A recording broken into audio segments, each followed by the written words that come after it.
अक्सर ऐसा होता है कि कुछ समझ में नहीं आता है कि आज क्या पकाएं। जब कुछ समझ में ना आए कि क्या पकाएं तो याद रखें, फिर आलूओं की कोई भी डिश तैयार होती है झटपट, तो ये आलू टमाटर बहुत ज़बरदस्त, और घर की रोटी के साथ गरम गरम खाएं तो इतना मज़ा दोबाला हो जाता है। तो आज की रेसिपी की तरफ आते हैं। तो यहाँ पर मैंने पतीले में 4 टेबल स्पून ऑयल लिया है और इसमें 1 टीस्पून मैंने ज़ीरा डाल दिया है। और ज़ीरा हल्का सा पक जाए फिर इसमें हमने 4 दरमियाने साइज़ के आलू लिए थे, उनको डाल दिया है। इसकी भुनाई हम इतनी करेंगे कि ये अच्छे गोल्डन से कलर आ जाए इसमें। ये देखें बहुत अच्छा सा गोल्डन कलर आ चुका है, ये देखें। तो ये सालन में बहुत अच्छे लगते हैं अगर आप आलूओं की इस तरह से भुनाई करके डालेंगे। लेकिन हर एक आलू जो है वो थोड़ा थोड़ा सा अच्छा गोल्डन हो चुका है। अब इन सबको हम निकाल लेते हैं।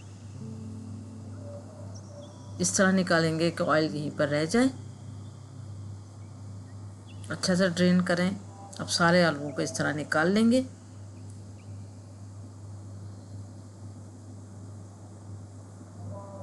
देखें कितना अच्छा गोल्डन कलर आया है आलू का, और ये बहुत जो है वो सोंधे सोंधे से लगते हैं खाने में। तो बस अब इसी ऑयल में हमने प्याज डाल देनी है, 1 अदद बारीक कटी हुई, और इसको हमने अच्छा गोल्डन होने तक फ्राई करना है।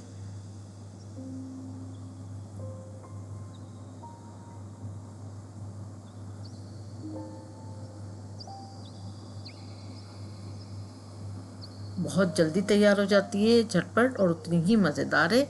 अगर आप चाहें तो बॉयल राइस के साथ भी बहुत मज़े की लगती है, और साथ में घर की रोटी के साथ भी। अच्छी गोल्डन हो जाए प्याज, फिर इसमें हमने 1 टेबल स्पून अदरक लहसुन का पेस्ट डाल दिया। अदरक लहसुन का पेस्ट भी हमने यहाँ पर 1 से 2 मिनट तक अच्छी तरह भुनाई करनी है। हमने बहुत अच्छी तरह भुनाई कर लें। फिर हमने 4 इसमें टमाटर डाल दिए हैं बारीक कटे हुए। अब इसी में हम सारे मसाले डाल देंगे, ड्राई पाउडर सारे। तो हमने यहाँ पर डाला हल्दी पाउडर 1/2 टीस्पून, कश्मीरी लाल मिर्चों का पाउडर 1 टीस्पून, धनिया पाउडर 1 टेबल स्पून, और नमक डालेंगे 1 टीस्पून। इसको भी सब डालने के बाद थोड़ा सा मिक्स करें। हम मिक्स करने के बाद फिर ढक के हम इसको टमाटर के गल जाने तक कुक करते हैं। टमाटर अच्छे से हमारे पक जाने चाहिए, इतना हमने पकाना है। तो ये देखें ऑयल सेपरेट हो चुका है, टमाटर जो है अच्छे सॉफ्ट हुए हैं। अब यहाँ पर भी हमने इसकी बहुत अच्छी तरह करनी है भुनाई, और जो टमाटर अगर साबुत लग रहे हों तो उसको आप इस तरह से मैश कर लें। बहुत अच्छी तरह मैश करें, बहुत अच्छी तरह भुनाई करें। फिर उसके बाद इसमें आलू डाल दें। आलू डालने के बाद भी 3-4 मिनट तक अच्छी तरह भुनाई करें।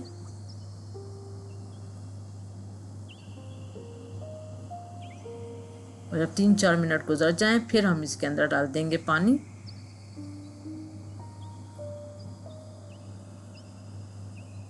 पानी डालने के बाद फिर हमने आलूओं को गलाना है अच्छी तरह से। और जब आलू गल जाएंगे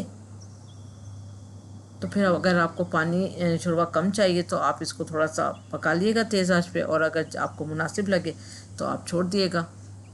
तो बस ये देखें यहाँ पर जो है वो 10-15 मिनट गुजर चुके हैं, पानी भी ड्राई हो चुका है। फिर हमने इसमें डाला हरा धनिया, हरी मिर्चें, और यहाँ पर आप गरम मसाले का पाउडर भी डाल सकते हैं अगर आपके पसंद किया जाता हो। तो ये देखें ज़बरदस्त सी डिश तैयार है। फिर थोड़ी देर के बाद आपने इसमें हरा धनिया और मिर्चों को हल्के से मिक्स कर लेना है ताकि ऑयल जब सरफेस पे आ जाएगा उसके बाद करें डिश आउट। बस ये देखें मज़ेदार सी, ज़बरदस्त सी और बहुत यूनिक टेस्ट के साथ ज़बरदस्त रेसिपी तैयार है। ज़रूर बताइएगा आपके यहाँ किस किस के ये डिश बनती है, ज़रूर ट्राई करें। Thank you for watching. दुआ में याद रखें, अपना ख्याल रखें। अल्लाह हाफिज़।